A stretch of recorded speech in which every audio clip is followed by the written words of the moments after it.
Sebelum ni saya pernah cakap yang Sevilla mungkin ada 3,000 hingga 3,500 report card untuk pemain. Jadi bila benda ni terlampau banyak, macam mana Monchi nak tengok seorang-seorang pemain tu? Jawapannya ialah Monchi tak akan tengok semua pemain. Dia hanya bergantung kepada scouts report tu untuk pastikan dia dapat. Maksudnya kat sini ialah dia kena percaya scout, sebab apa yang scout dia beritahu tu, mereka ialah mata kepada Monchi. Jadi terdapat 6 parameters yang Monchi tetapkan untuk setiap report card pemain ni. Yang pertama ialah profile physical pemain. Sebagai contoh, kita main dengan sistem yang memerlukan fullbacks untuk berlari 10 hingga 11 km dalam sebelah match, and then dia perlu sprint dalam 700 to 900 meters untuk setiap match. Jadi Monchi akan asing-asingkan terus pemain ni. Profile physical ni bukan sahaja tertakluk kepada ketinggian, kekuatan, dia juga tertakluk kepada kebolehan menanduk. Apa-apa saja yang berkaitan dengan fizikal, diorang akan letakkan grading untuk pemain-pemain ni. Yang kedua ialah aspek technical tactical. Kat sini diorang ada grading pemain diorang daripada A,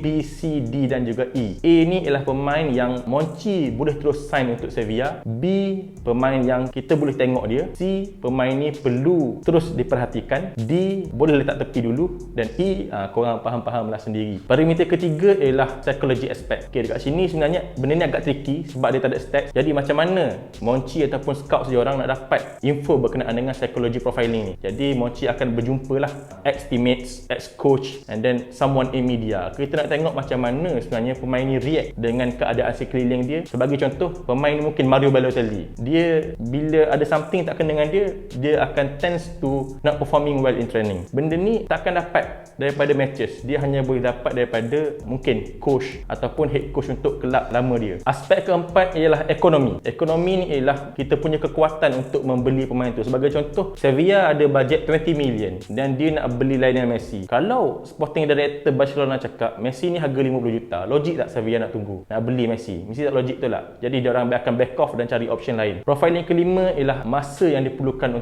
oleh seorang pemain untuk menyesuaikan diri. Kat sini kita guna Peter Principle. Okay, Peter Principle ni ialah jikalau seorang pemain tu bermula dari kelab bawahan dan dia perform, kelab lebih besar akan ambil dia, betul? And then bila dia perform dengan kelab lebih besar, kelab yang lagi-lagi besar akan ambil dia. Dalam contoh Sevilla ni kita boleh tengok macam case Sedu Kita. Masa tu Sedu Kita main dekat Lens, and then kenapa Barcelona tak terus beli Sedu Kita daripada Lens? Kenapa perlu tunggu Sedu Kita pergi ke Sevilla dulu? Mengikut Monchi, Barcelona takut Sedu Kita tak mampu sesuaikan diri dengan Spanyol. Kita faham daripada Perancis ke Spanyol, cuaca, cari hidup dan juga media diorang berbeza. Untuk memastikan Sedu Kita boleh adapt dengan Barcelona, dia tunggu Sevilla beli Sedu Kita dulu, dan bila tengok Sedu Kita perform dekat Sevilla, baru Barcelona ambil, dan itu membuktikan bahawa diorang punya scouting Barcelona tu berada di tahap yang betul lah, sebab Sedu Kita perform juga dekat Barcelona. Yang terakhir, parameter ke-6 ialah Monchi guna parameter ni dipanggil 30% 70%. Apa maksud 30% dengan 70% ni? 30% ni ialah bila kita beli